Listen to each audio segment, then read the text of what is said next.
Mini episode 1005 of the FDH Lounge is brought to you by Sportsology, delivering unconventional columns and webcasts about sports, TV, music, movies, and more. Follow them on the web at sportsology.com. The FDH Lounge. You'll want to schedule your life around it.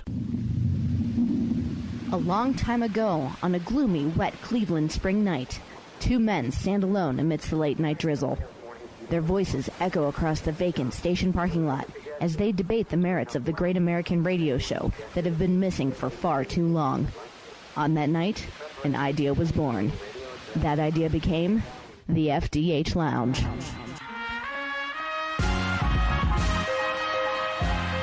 Welcome to the FDH Lounge. Hello, everyone. Welcome to mini episode number 1005 of the FDH Lounge. This is FDH Managing Partner Rick Morris here with one of our very favorite guests on the show, and particularly one of our very favorite guests for talking all things in the world of politics. It's our good buddy, Colin Delany from ePolitics.com, the fine proprietor over there, and you can find him on Twitter, of course, at ePolitics, and he's been on with us for a long period of time here, since early in the Obama administration, as it were, and we are now still relatively early in the Trump administration. We convened today to talk about a year and a half of Trump. We have just passed, with July 20th last week, the year and a half point of the Trump administration, and Colin, great to have you back on, and I can only say it feels a lot longer than a year and a half, but that's all it's been. It feels very dense.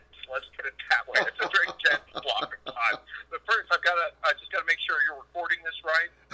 Yes, I am. These days, you got to ask. And your name is Rick Morris. Like, that doesn't sound fake or anything, Sasha. What are you trying to lead me into? I'm going to respond to that with, can I have a Coke, please?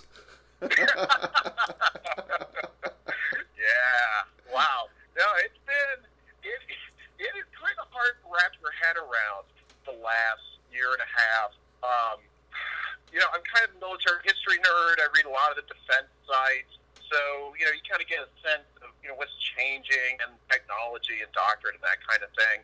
And it just makes me think, how much is going on in the world right now that is going to turn out to be incredibly important in 25 or 30 years, and we're not paying attention to it? Because for 3 years now, ever since he rode down that gold escalator, the man has sucked all the air out of the room. Yeah, he has. I mean, and that's a great point. And there are things going on all over the place, from the rapidly accelerating nature of 3D printing and the ways that that's getting put into use to all of the things of a lot of the, and this is another subject that we've devoted entire segments to on this show, is the amount of redundancy in the population here as far as jobs that are successfully being able to be computerized, and the fact that, again, between that and between the rise of the internet and the sort of convergence with television, this is a transformational hinge in history that has absolutely nothing to do with politics. Politics and that intersect with one another, but it's not a political thing per se. You're right. There are so many stories in human history, and because of wherever we are in what you call this technological revolution that we're in, that probably started back around the 90s and probably has at least another 10 or 15 years before it reaches full critical mass. You're right. And we're not even paying attention to any of that stuff. And we will whenever the next quote-unquote normal president comes along, but it's hard to imagine who that's even going to be. I know. I'm not thinking very far ahead in the sense that, I think, as someone who does political advocacy and political consulting of political communications consulting for a living, it's really hard to prepare for a strategic environment right now, because so much can change in a short period of time around not just your issues, but the whole, what the decision makers in the media are even going to pay attention to. That, I think you have to focus in the long term on building capacity if you're, trying to change the world. But in the short term, it's just is sort of which direction are the shells going to come from tomorrow? You have to think very tactically. Exactly, and a lot of this has to do with not all of it, but some of it at least, Trump's ideological flexibility, the fact that the Republican Party is now basically the Trump Party, and it's whatever he says goes as far as the issues goes, and that has the capacity to really kind of scramble issues in a lot of different ways. I mean, this whole thing with the tariffs and the trade war, and he's backed off of that a little bit with the Europeans. It looks like something might get worked out there, but I mean, I didn't think that I would ever see anything in my lifetime that would cause Bernie Sanders to put on an Adam Smith tie, but nothing makes people, nothing makes people less pro-tariffs than seeing Trump do it. And then in the Republican Party, nothing makes the Republicans that want to stick with Trump, the elected Republicans, squirm more than that. It's just a weird time. Well, and the Chinese are not stupid, Right. They know how to target the counter tariffs. They've prepared for moments like this with every one of their trading partners. Any sensible country would at least have a vague idea, of what are the pressure points in negotiation. So they knew what to put tariffs on that would cause harm to people who were going to yell at Republican Congress members. The thing is, though, it does seem like you talk about his ideological flexibility is the polite way to put it. Sure. But there are a few things that he has been really consistent on since he got on the public stage, and trade was one of them. Yep. All the way back, right? Another one is being state of black people. Let's be honest. And a third one is this whole sense that our international obligations aren't just like strategically a bad idea, but are actively hurting us and ripping us off. And those seem to be three things that he really believes in. So I don't know where this trade thing goes. I don't either. It's a very interesting thing. And again, from the very first time you were on the show, again, I have defined myself as a paleocon, and Trump in a lot of ways has sort of come into my territory, like on trade and everything. But I've said to people over the last several months, like as far as like when I call myself a fair trader, he's giving fair trade a bad name. I'm not a protectionist. It's a legitimate concept. Yes. I mean, he's doing protectionism and calling it fair trade. So I mean, I feel like I should sue for trademark violation on that one, Colin. Well, the problem with fair trade is that everybody is trying to change the rules some way or another, from labor unions to companies. Right. They're gonna pull that one out and use it as they need. But the concept, the idea of fair trade embodies the concept that you try to cushion the effect, because free trade is not going to be good for everybody. It's going to hurt certain businesses, certain economic sectors more than others. To me, a contributor to the rise of pro-Trump sentiment comes from factory workers and people in a lot of places who got left behind. They blame it on NAFTA, but I think it would have happened without NAFTA. This stuff's going to China and Malaysia anyway, right? And our failure, as for me, as a Democrat, something that Democrats can stand for is helping workers who are dislocated by trade, and we absolutely did not. Yeah. The investment banker wing, I forget who was Clinton's first Treasury Secretary, straight out of like Goldman or one of the banks. Wasn't it Robert Rubin? Robert Rubin, yeah. Men like him captured the consensus in the Democratic leadership, and I really think we squandered an opportunity to ease this transition, and in the process screwed ourselves over politically. Right. And, it's a thing, too, where I'm a guy where a lot of times, and part of being a paleocon is I look at multinationals and their issues, and I'm kind of like, cry me a river. But when somebody like Boeing complains about what's being done with Airbus in Europe, what you have is small s democratic socialism in a lot of countries in Europe, right? They prop up industries, and there's a lot of that kind of stuff. So some of fair trade is, and that's where, because again, as much as I joke about the Adam Smith tie, I mean, in my youth as an activist, I used to be surrounded by people who actually wore them. So it's like I have free trade.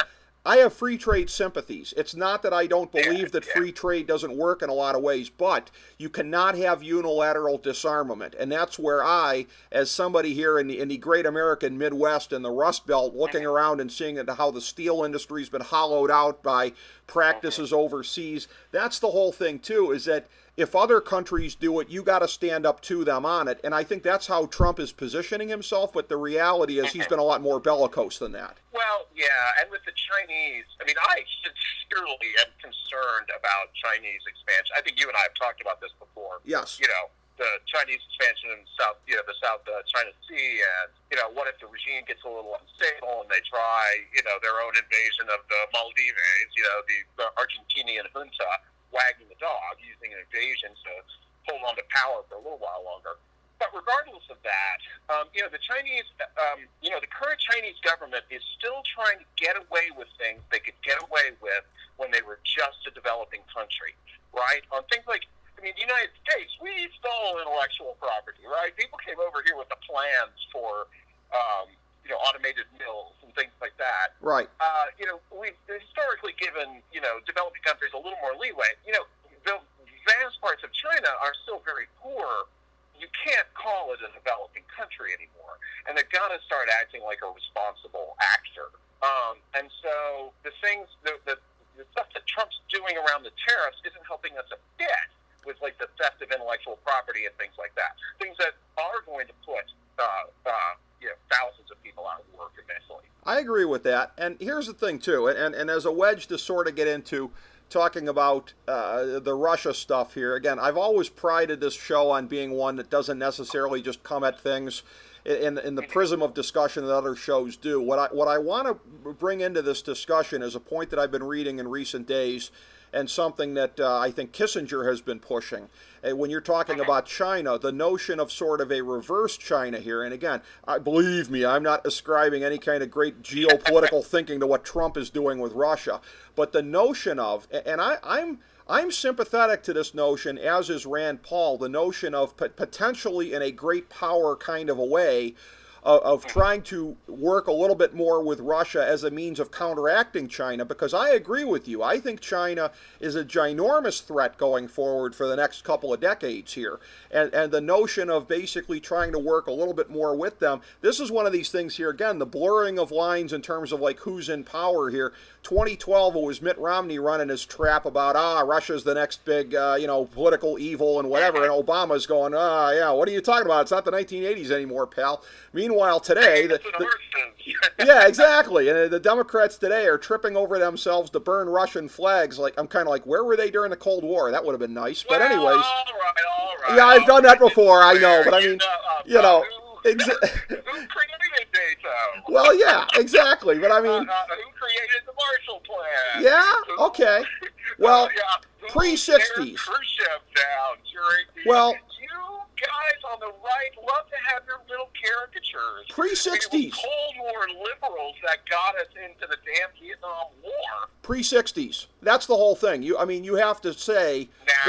No, you guys, I don't want to. We've had this. We've talked about this. I mean, that's fine.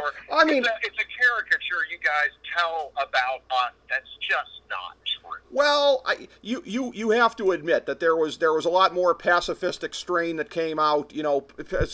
I'm mostly just making a joke about that. But as far as the thing now of like, but it is kind of a thing now of that the notion of and again, I'm not at all saying Trump's going about it the right way.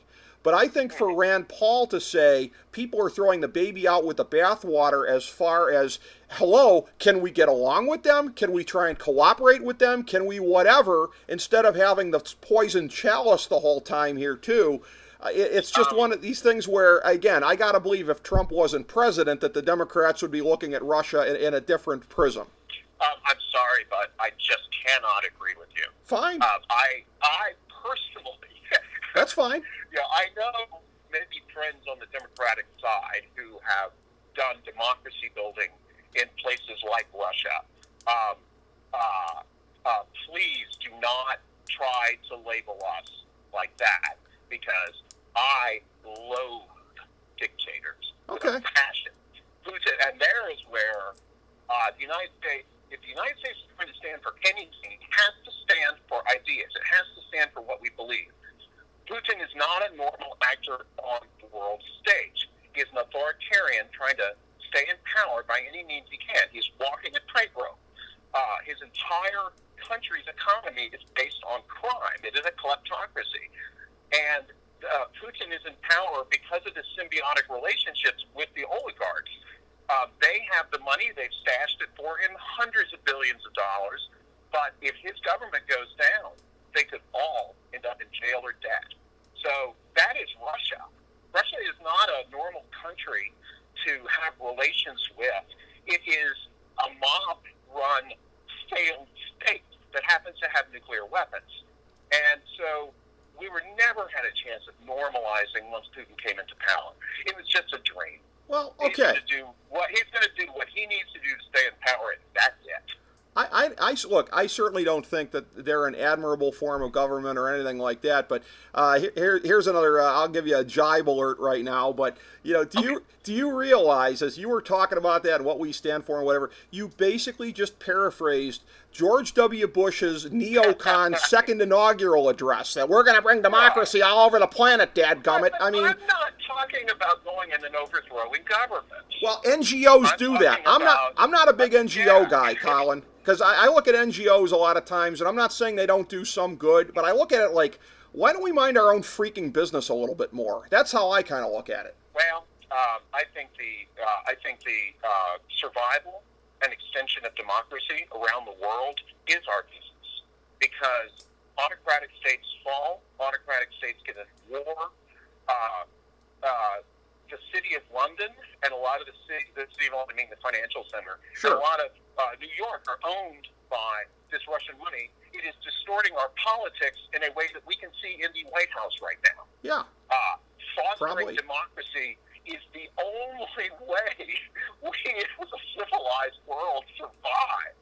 It's not, some do-gooder ideal dream. Monday, I sat down with a group of parliamentarians from an East African country and talked about how to use technology to connect with their voters and bring their voters into the democratic process. That was the message we were trying to get across. They're going to do whatever they need to do based on their own conditions. But that was one of those NGOs that's do-gooder stuff.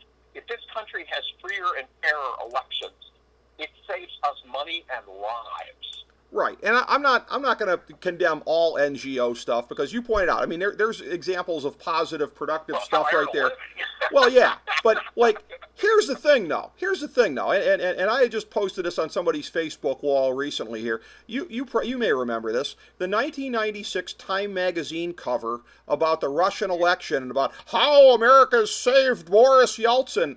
I'm looking at it like, okay, I'm not, and as Rand Paul said, I'm not saying we're morally equivalent, but it's okay for us to go over there and do it, and it's not okay for them to come over here and do it? The difference is, there is a difference between in the open, okay, financially transparent, and aiming for democracy, and in the dark, lying, illegal, and trying to sow discord in another country. That is the kind of thing that I would like to hope we are learning not to do, right? But being a shining beacon on the hill, or what is it, the shining city on the hill? Yeah. That's Reagan. Yeah. That's the Berlin Wall falling, right? Yeah. I mean, the Republicans are the party that claims that as their legacy. To me, it's where you find the balance, because the other thing is, too, always remember this. Reagan was not the warmonger that people caricatured him as being. The actual amount of bullets being fired during those 8 years was pretty minimal indeed. So it's a thing where... By Americans and at Americans. Yeah. By Nicaraguans and Afghans, that's, later... Realpolitik. Didn't always work out so well for us. I know. Let other people do it. America, he was the proto-America First guy. Let other people do it. No, absolutely not. Mischaracterizing his foreign policy. His foreign policy was very active at destabilizing regimes they saw as unfriendly. One of the ways Paul Manafort made his money was by, in the 80s, portraying the head of the, the Angolan, Marxist, the Savimbi, whatever his name was. Savimbi. I'm a big fan of his. Yeah. Oh, yeah, great. Yeah, he's the Che of the right. Manafort needs to make money in the 90s. This is all in the Big Atlantic article about Manafort. And he and Savimbi basically torpedoed a diplomatic thing that had already been worked out. Yeah. Right? they torpedoed it so they could make money selling arms. The war went on for another dozen years. It killed God knows how many people. You know. Yeah. And the man ran Trump's presidential campaign for $3. Yeah. Well, I mean, that was the level of whatever you want to call expertise or whatever that was available to Trump in 2016 as he was doing this. But I want to look at something here too, and I have a sense that this is something else that you and I probably aren't going to really agree upon, but this should be an entertaining part of our discussion, because I have, first and foremost, again, and I think I've said this before, I think in the long run, the stuff Trump is doing with the media will be part of his undoing. One way or another, I don't know if his presidency ends in resignation, loss of election, whatever the case may be. It's not, I don't see it ending well. And I think the media... It's hard to see that, yeah. Yeah. The media is undefeated lifetime. The media never loses in the long run. This whole thing, it will not work for him. But I think the media, I think there's a lot of self-inflicted damage by taking the bait. And here's how I want to frame this to you. Because prior to Trump... I just want to... What do you see as taking the bait? Well, here's what I'm going to tell you. I'm going to give... Two questions. Two questions. One, seriously, what do you see as taking the bait? And then who is the media? Okay, I'm talking about... What are you specifically talking about? Okay, yeah. and I'll tell you. I mean, and my sense on this is that, you know how there's generally been a distinction between, at the major news networks, even Fox News, there's supposed to be a distinction between the daytime programming and the whatever. You know how, I mean, but yeah. but I know. That's what I'm saying, is that the ones that are supposed to be straight news have not been straight news. Here's the prism I'm going to give you, and here's where I see it as having changed. The prism historically has been pre-Trump, I think on both sides, basically passive aggressiveness. You know, the Republicans would complain about the media in whatever kind of a way, but it wasn't Reagan or Bush or anybody like that from the platform leveling personal attacks. It would be like, you know, and the media responded in kind. It, you know, like, I don't know why the president did what he did today. It will be up to the American people to decide. Sam Donaldson, ABC News, Washington. It would be that kind of stuff, right? And then, like, under Obama, he'd get off some jibes towards, you know, Fox News, but it was never really like a, you know, big attack. It was all ripping. It was, passive aggressive humor is what I would say, but they. Well, half joking is all serious. Well, and that's it. It was, well, you know, ribbing on the square is an expression that I've heard. Yeah, so, yeah. but Like and at like Fox News, you know, it would be like, does the president have a problem with patriotism? Up next, a fair and balanced segment on that. And like, but so you know what I mean? It's like a thing of where, and I think the media, because it's a thing today where, and I'm going to do my Stephanie Rule impression right now, because I think she's the best example of this. You guys, it's important to vote out Trump at the next election, you guys, and we have to all vote Democrat in the fall this fall, you guys. I mean, like, it's gone to that point, and I'm seeing, and it's a thing where I see this on YouTube, right, as far as videos that are put up by MSNBC and CNN and whatever, and they are calling attention, but here's the thing, they're calling attention to Jake Tapper calls the president on his lies, Alex Cooper calls the president on his lies. It's like... What you're telling me is that cable news is wretched. No, but what I'm news saying is not the media by any means. Well, I mean, I think newspapers are doing a lot of the same thing. My thing is the pretense of... The Washington Post and the New York Times, thank you very much, sir. Well, exactly. But I mean, look, but you're talking to a guy who is a graduate of, I would say, a fine journalism school, the Scripps School of Journalism at Ohio University. But I've always rejected the construct of absolute objectivity, right? My thing is you do the best you can. On this show... We're all postmodernists now to some extent. Exactly. Right? I mean, it's just reality. Exactly. So on this show, I put out what my point of view is, and we go through and we analyze things as best as we can. And you and I will say, I think have swimmingly had a lot of analyses over the years where we have, to the greatest extent possible, put aside our biases and said what we thought was going on, whether it jibed with what we wanted to have going on or not, how it was playing out. And so I think you do the best you can.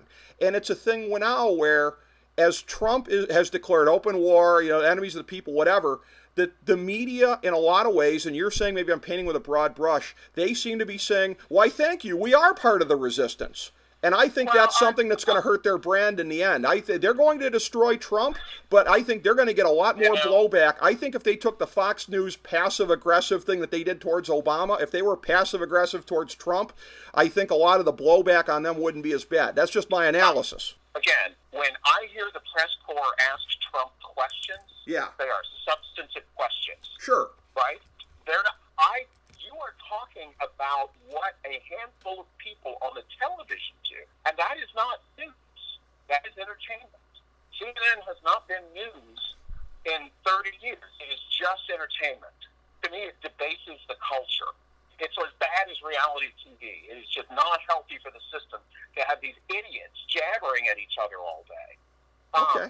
You look at the reporting being done in not just the major newspapers, but BuzzFeed, Yahoo News has broken a lot of stories. Vanity Fair, New York Magazine, New Yorker, The Atlantic. All of these are doing original reporting, deep, in-depth stuff. I really encourage you to go read the life story of Paul Manafort from the spring in The Atlantic. It is wow. It is highly educational. But there is real quality work being done out there. And honestly, when you have an administration that tore children away from its parents with no provision to return them, they had no plan. It was obvious that taking their children was the punishment for coming to the border and asking for asylum, right? When you have an administration that's doing that, I believe you are entitled to ask the toughest questions possible. And the good reporters out there are asking those tough questions. I encourage you to watch the questions that they ask Sarah Sanders. Because they are generally pointed, good questions. Cable news is, if I could destroy MSNBC, CNN, and Fox News with the push of a button, and I would like to hope all those nice people find other jobs, but I would push that button instantly because I think it is cable news is that's a good line. I know it's an old line. It's a cancer on the Republic. Thank you for letting me get on my soapbox. No, I loathe television news. Okay. It warps our culture. And it's not healthy at all. My mom watches too much CNN, and all it does is depress her. But it's right. But what I'm doing, though, is I'm acknowledging the dominant role that they play in shaping this. I mean, they really do. These 3 24-hour networks do a lot to shape it, and that's the reality I'm talking about. Less than they did. Well, what they do is they shape Fox News. MSNBC, I don't think is as influential on the left by any stretch of the imagination. We've talked about this before. You know, I'm from rural East Texas. Yeah. When I go back home, here in the doctor's office, if you're, waiting to get the breaks, wait for your breaks to get fixed, the TV's on, 2/3 of the time it's Fox News. And that is the only source of news, Fox News and then talk radio, that, this group of 20, 30, 40 million people, that's all they get. And the Washington news media could not possibly do themselves any more harm than Fox News and Donald Trump have done to them in the eyes of the people who watch. Well, I'm sorry. And I'll tell you what, and a few points about that. I mean, I've alluded to this previously on the show, and I feel bad for saying this because although now that I think about it, of the people I've interviewed at Fox News, I don't think any of them are there anymore, so I think I can speak a little more freely on this. I don't want to hurt anybody's feelings, but it's the one I watch the least of the three because, like what you're talking about, because again, I'm a guy on the right side of the spectrum, it's the one I watch the least because it's a caricature of what people like me think, and that's it bothers me in that way. And so I watch it. I would highly encourage you to listen to the NPR, the 2-hour show in the evening. Okay. You will hear Republican lawmakers be interviewed respectfully. Yeah. You'll hear issues covered responsibly, but they're going to cover a lot of stories. Sure. Like, having a reporter embedded with parents who are being deported. Right. Right. You're going to do a lot of stories you're not going to hear anywhere else. But, if you add it to your mix, I don't think it'll hurt. And the nice thing is they do cover other stuff, too, like science. Right, exactly. And I want to say also, too, before I get on to it, I want to get on to the thing about the immigration here because you led me into a topic I wanted to talk about. But as far as as far as it goes with the cable news people and everything like that, this story this week of the White House banning Caitlin Collins of CNN because they didn't like the questions she was asking, which, again, I think she was asking questions that were fine. Here's the interesting thing about this, and again, I think she's an excellent reporter, and her analysis, whenever I've seen her on TV, I've never really questioned or anything like that. Here's the irony, is that they're banning somebody who, and I think where she used to work is actually indicative of her real point of view, which you would never get on air. Do you know where she used to work before CNN? No, I've never heard of her. Okay. So. Colin, she used to be the White House reporter for the Daily Caller. So this shows you, really? Yes. So she is a very, very fair person, because I believe, from what I know, her working at the Daily Caller is indicative of, what her true. Again, all reporters have sympathies, feelings, whatever. So, exactly. Everybody has a point of view, and that, from what I know, it's her point of view. But it's like you'd never know it from watching her on TV. And I think that shows you that she is a magnificent reporter, because she is tough on the Trump administration, even though she might be more sympathetic deep down to some of the things I'm sure she's more sympathetic, because I think a lot of the people in the room are unsympathetic. But I mean, it's a thing where, working as someone who has worked with movement conservatives in the past, right, being around them may not make you more sympathetic. Well, that's a good point. But I just want to say, I think it just proves her objectivity, the fact she got banned from the White House for a day, because I just wanted to give her a shout out for that, because I think she's a fine reporter. But this thing about the immigration thing here, here's another thing here too, that I talked about the media, how I think they may somewhat be falling in it. Not necessarily falling into Trump's trap, because, like I said, they're gonna be a part of getting him in the end. But he's gonna drag them down with him to whatever degree. And it's a thing I don't where know. All I know is that the approval, like when they pull people on immigration now, the numbers are higher than they have been in a decade. Well, so immigration, whatever. I don't know what you're talking. I don't know what you're talking about. How this thing with immigration is going to drag the media down. No. You missed my point. Okay. I'm in a segue. Oh, okay. Yeah, exactly. Yeah, segue alert. Sorry. No, but how I think Trump is going to try and use it to boomerang on the Democrats. I was alluding to Trump and the media. I'm pivoting to Trump and the Democrats, and that the Trump administration has been fairly overt in that their re-elect strategy comes right out of 1972, acid, amnesty, and abortion. And it's a thing where... Not bad, not bad. Exactly. And that's my point, Colin, is that Nixon won re-election on caricaturing the other side successfully, and it's a thing where... Here's the thing. The Democrats... And I say this, again, as somebody who actually believes in borders and sovereignty and whatever, I say this begrudgingly, but yes, the Democrats have the high moral ground because of how this went and the way that it was butchered and everything like that.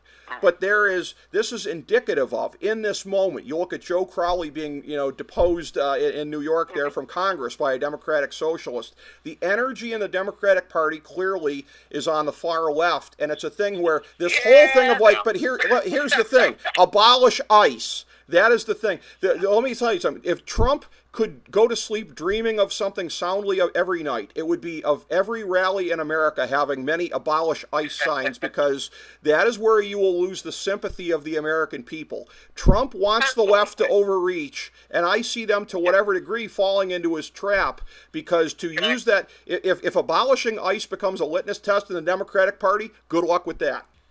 There was I wish I could remember where it was. There was a great article just a couple of days ago about this false equivalence thing. Let's look at the woman in Queens. Yes. Fantastically talented, obviously. Yes. Worked her tail off. Crowley was coasting. When he first started representing the district, it was more like an old immigrant neighborhood, right? More white European immigrants, right. Like Italian, Polish, Jewish, that kind of thing. Now it's like 60-70% Puerto Rican. The neighborhood's changed. He was out south of the neighborhood, super low turnout primary. She beat him. Good on her. Across the country, we haven't seen anything like it. There is no evidence that the actual candidates getting elected out there are crazy deviants from their districts. the press loves to report on a conflict. If it leads, it leads. There are plenty. I have good friends with many of the lefty activists who are trying to push this stuff. And I'm glad that they're getting these ideas out there. Wow, universal health care becoming a thing that's being talked about again. What a great idea. If you think that the Democratic Party is going to splinter between now and November, you're crazy. No. That's, well, once again. And honestly, there are only so many old white people you can piss off. They're dying. Right. That was totally lighthearted. Demographic change is happening, that there isn't that middle anymore. The person you're trying to appeal to is likely a divorced mother of two in the Atlanta suburbs who's, if she's white, she's probably one of her friends is married to a black man, right? It is a different world now. Old white people are dying off. Could you try to sound moderately sad when you say that, Colin? Could you throw me that bone? Well, it is a way of life is disappearing. Yeah, so right. Cohort replacement is going on. Right. I will be next. Well, 50 in a year. So, but it's just that Trump's riling up his base. His base can't get any more riled. Not that anything, they seem to be burning out. Right. And everything he does just makes one. Oh my God! You should have seen the mothers in my life the other day when more of these stories about these. I tell you what, man, they woke something up. As far as what the kids at the border, that kind of thing. Mothers. Mothers being riled about that. Okay. Yeah, it's not just that, but that's the most extreme. Okay. But it fits into this pattern. Everything that they do has this edge of intentional cruelty in it. Well, and every story about that just drives another nail. Well, I want to circle back to the point that I was trying to make, because I think you half got it, you half didn't. But what I want to circle first to something I said years ago on the show, because I do want to put myself over strongly for anticipating where we're at. I think I said to you in 2012 about Mitt Romney, when I complained about what a phony he was, and I said, we don't have a right wing in this country anymore. It's an anti-left. And that's where we are. Trump is not the right. Trump is the anti-left. And the thing now of like, owning the libs. Oh, owning the libs. Can I reframe it slightly differently? Go ahead. Because I'm going to make an analogy to places like Iran, okay, to places like Turkey, to places like Russia right now. The world is, like I said, the world's changing. They're not angry at the left. They're angry at modernity. They're angry at the world changing around them and then feeling left behind. If you're a white man, you used to be better than every woman and every black person, sure, right?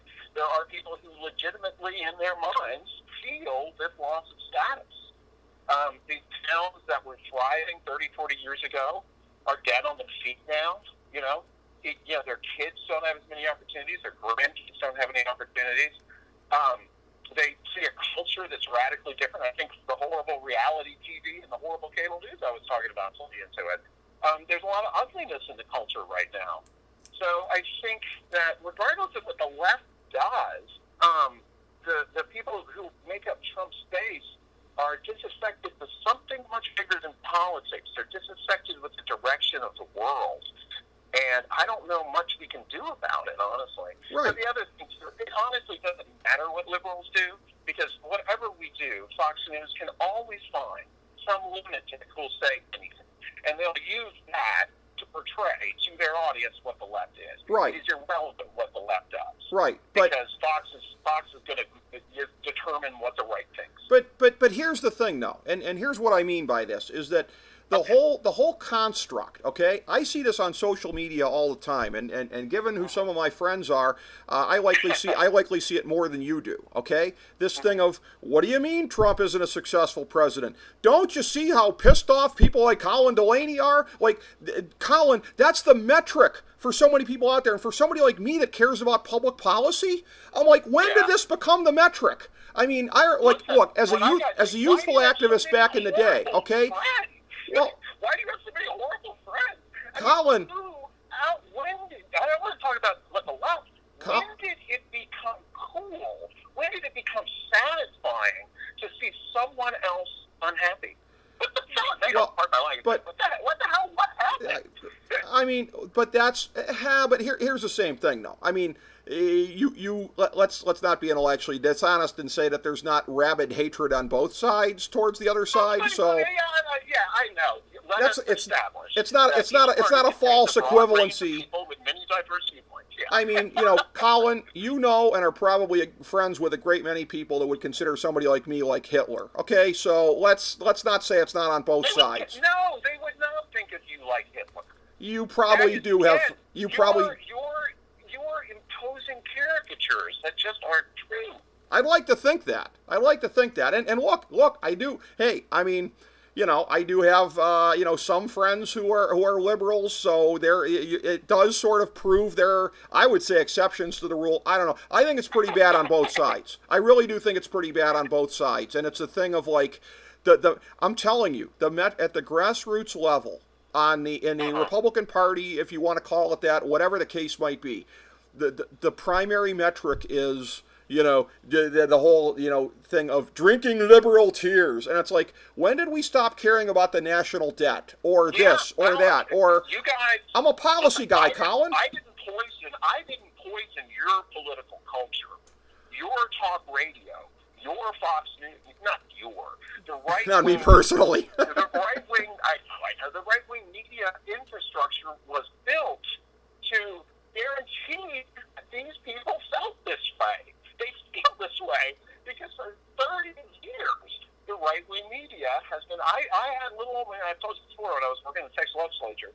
We had a constituent 800 number, and I had a little old man who called me up to tell me what Rush Limbaugh had to say that day. Sure. And if I had time, I'd chat with him for a bit. People have had garbage poured into their brains for 30 years, and you're gonna blame the liberals for it? I'm sorry, man. Well, no, seriously, I think this is why exactly the thing you're talking about right there. That kind of intense hatred, that kind of team above rationality or public good, right? That is what the Republican Party has become, and the Republican Party cannot just be beaten in one election. It has to be driven into the ground and rebuilt. The conservative movement has been poisoned, and you guys have to clean it up. You're no part of it, There are, yeah. You stand. Yeah. But there is this just poison that has been poured into people's thoughts. And personally, if there's a threat to this country that I would name the highest, other than like nuclear war, asteroid impacts, or whatever, I would say this creation intentionally by people who've made money from doing it. This intentional creation of a disaffected population is criminal. Yeah, I mean, another soapbox. Look at that. Well, there you go. I got to say, as far as threats to America, I mean, you're going a lot further than I am. But I will say this, circling back around, my point about Trump baiting the left was more so about 2020 than about 2018, because here's the thing, and I'd like to think again, you and I have always been intellectually honest. There's a lot that we can agree on. You and I'm sure, look at somebody like Cory Booker, Kirsten Gillibrand, whatever, as being the quintessential sort of weather vanes, right? Look at where they're going. They're being sucked like magnets to the left. I don't know enough. I don't have enough. I haven't watched them enough to characterize them. Okay, well, that's how I characterize them. Well, let's just say, okay, people who once cultivated images as moderates, who are thinking about running for president in 2020. When I talk about, this sort of litmus test list here that I think Trump is sucking them into, you don't think when it comes to 2020 that, again, abolish ICE might be on there somewhere. By the way, too, $15 an hour minimum wage, universal health care, whatever, these things as they are in reality, as opposed to slogans, they're I hate to burst your bubble, they're more controversial in practice than you think they are. So I just know how they poll. And that's, okay. I know how they poll in places where they don't have them, and I know how they poll nationally. Okay, well, one would think it would flow from that. Why haven't more people been elected on it if it's so radically popular? Why did a state like Vermont tiptoe away from universal health care, It's a classic problem. The benefit is diffuse. Everybody gets a little bit of it. The harm is concentrated on a small number of people who are afraid they're going to lose money, and they're going to spend very heavily to protect their position. And that's where we come at this a little different. I would say that there's no such thing as a free lunch. high-wage industries do not lobby against the minimum wage, right? Yeah. Generally. Yeah. It's low-wage industries. It's McDonald's.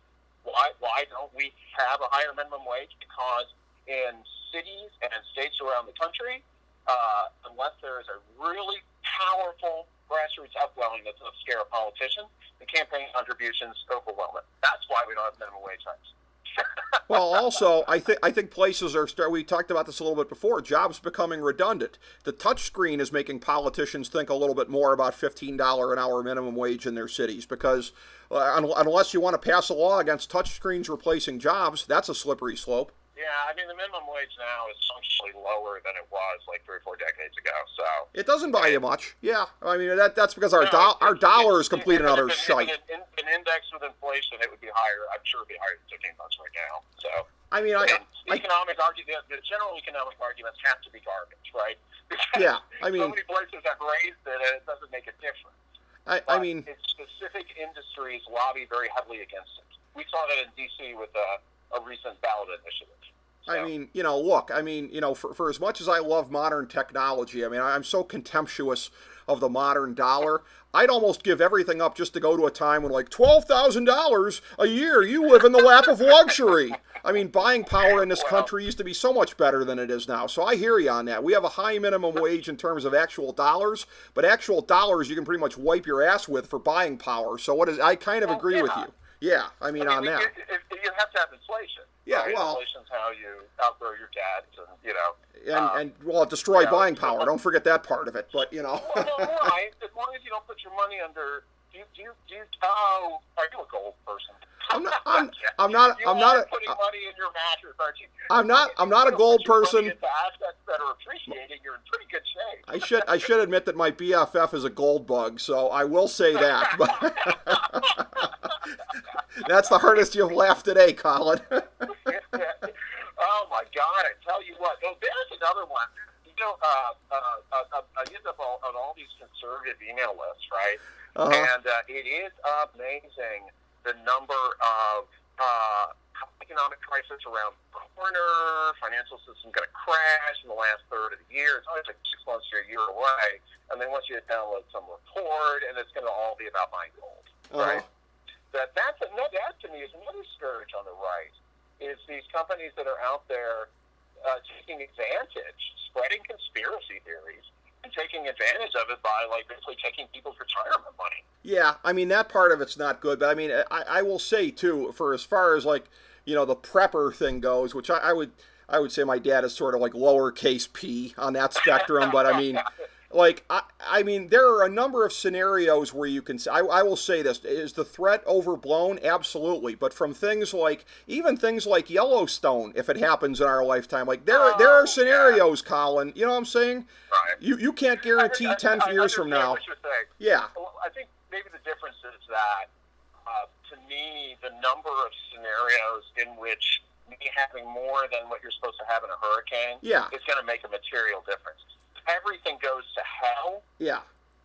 Yeah. Yeah, it's just, you're right. It's just a matter of how long you're going to make it. But we don't like to increase our odds however long we can. Then the radiation sickness can get me instead of the zombies. Well, yeah, exactly. But this is going to be an awkward segue as I go from that to an actual substantive question. Generally, I'm a little smoother in this regard, but what I wanted to kind of do to bring it full circle on, because again, as I indicated, there is a rich tapestry of our conversations over the years here. I believe going back to about 2010, it might be 09, but I know it was at least 2010. And I know, and particularly in Obama's first term, I know that there was a little bit of impatience on your part as far as what you saw as far as, I guess, his cautiousness on going far enough on certain issues or whatever. And I remember saying to you at the time, I think at the very least he's planting seeds that are, substantive and not in a way that I like as somebody who is not left-wing, but I said at the time, I think from your perspective you are unduly pessimistic. I look at it now, I go back to what I said before about where the energy is at on the left side of the spectrum and on these issues and whatever, and I look at that and again, I don't feel good about this because I regard this as a pessimistic prediction that came true, but I think Obama, when you look at culturally, I think he had a lot to do with where the country went as far as the quick acceptance of gay marriage and everything like that, the economics, all these things. I said I thought that Obamacare, I thought that he was laying the groundwork for eventual universal health care, because I think he figured that the contradictions in Obamacare would lead, us on the road towards single payer. So these things that are happening, these are seeds I feel that he planted, and it was sort of an intentional thing. And like I said, I don't regard it as a great thing, but I regard it as a genius thing from his point of view. Do you subscribe to that point of view, that you were perhaps wrong about that, and that that he led us to the greater growth on the left that we're seeing today? Well, here's the thing. He only had 2 years to do anything. True. Right? Yeah. And in that time, he got a lot done. Saving the auto industry, little minor, helping to avoid a depression, little minor things. And, Obamacare, I don't think anybody saw Obamacare as anything but, God, can we move the ball another 20 yards, right? You say single payer, most places that have universal health care don't have single payer. There's three different ways to do it. But the idea is that people don't die in the streets of preventable illnesses and disease, right? That we all have a chance at a healthy, happy life, right? Not a bad idea. It's also cost less per person than our current system. But that's the story for another day. I think just Obamacare was designed to move the ball as much as they could move it. I wish they got more done on the financial regulation. These financial institutions that are just basically gambling, they're so big that it was the term of our regulatory capture. They basically make policy if we're not careful. Sure. And I would like for there to have been more. We talked about Glass-Steagall and all that in the past. Right. But regardless of that, they did get a lot done. Where I think in foreign policy, I don't know if there was a good course in Syria or not. I'm not going to try to second guess anybody. There are a lot of places in the world where I wish he'd been more forward. From the point of view of the Democratic Party, he was as an institution, he was a disaster. Debbie Wasserman Schultz did very little to advance the party in any meaningful way. Basically, political parties exist to funnel money and to build capacity, right? And she didn't build any capacity. All she did was funnel money and try to funnel it to people that she thought were the way to go. Hillary, for example. Not so much funneling money there, but, whatever. Favors. Yeah, we all know. I mean, I don't think the DNC made the slightest bit of difference in that, but we all know where she lost them. Absolutely. But Democrats fell to the lowest level of state legislative seats, and I worked in the state legislature. Sure. State legislative seats. You've mentioned that once or twice. The House, all these things. And I think part of it was Obama being this oddly self-created man, another self-created man like Trump, right? Uh-huh.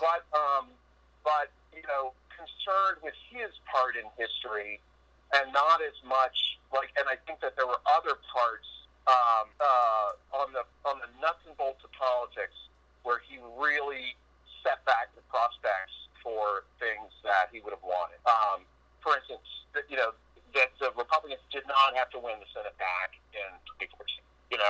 There were things that could have been done, and that is where I'm really disappointed with him. Okay. The upside is that I think that the shock of Trump has made people take public service and policy seriously. There are a lot of people who have become on not just the left, but just in the world, who have become disaffected, and this shocks them. So I think it is so healthy that there are so many veterans running as Democrats. A lot of veterans in their 30s. So we're talking veterans, people who were just shooting at people a few years ago, not chicken hawks, right? Sure. And a lot of women. And, I think the closer we get to a 50-50 ratio in politics, the less crooked and healthier our politics are going to be. Well, a lot of men in a room does not usually end that well. Well, different perspectives always add more. I mean, that part of it is definitely true, regardless of what... I think men are corrupt. I think the men that get elected to office are way more like... I'm serious. I have watched it close up.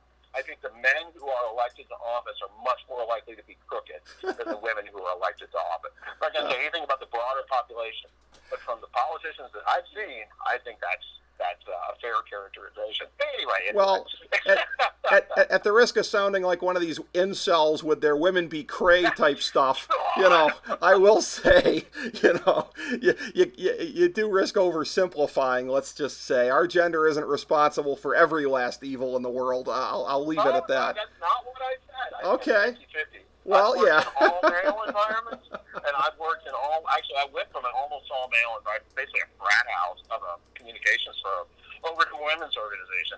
I went from the frat house to the convent. Yeah. And I'll tell you, both extremes are unhealthy. Yeah. And your average state house has been, 99% men forever. Well, and, I can say for me personally, there's a tie for the best boss that I've ever had and a tie for the worst boss I've ever had, and you guessed it, they're split by gender both ways. So you cannot, you cannot oversimplify on that kind of stuff. But yeah, I wanted to get your thoughts on that because of, again, this whole thing of how Obama's even going to factor into 2020 with the Democratic race. He is unlikely to be directly involved in the primaries, but his part, his legacy is going to be certainly debated going forward. But again, there is always so much to debate and analyze in this day and age. And a year and a half into Trump, I mean, the only common denominator to our conversations is that, I like to think that we are at a consistently high level of analysis and entertainment no matter what. Absolutely. But it gets easier and easier the deeper into the Trump presidency. Like, I don't feel like we ever had to hunt for material when Obama was in office, but the low-hanging fruit is ever more prevalent in the Trump years and where it is and where it's going. And I will just say in closing here that because I have to get in a plug and a shot at media oversimplification. This whole thing about Russia and everything like that, everybody making out Rand to be, he's the ultimate Trump sycophant. Yeah, also the guy with, and granted, probably still high 70s, but the lowest percentage of voting with Trump of any of the Republicans in the Senate. My guy calls balls and strikes the way he sees them. He's with Trump when he agrees with him. He disagrees with him on other issues. He voted against the CIA chief in there, so...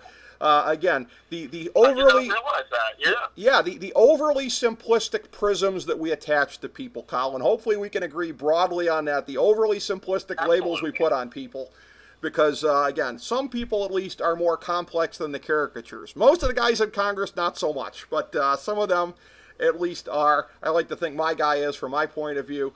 But when it comes to great political segments here, you are always my guy, Colin Delany. It is always a pleasure to have you on and to, from our different points of view here, break this stuff down because, like I said, it's only getting to be more and more interesting. And whatever the next interval of having you on is, I can't even freaking imagine the stuff we're going to be talking about then. We'll be having it from Mars. we might well be either that or from our nuclear fallout shelters. One never knows.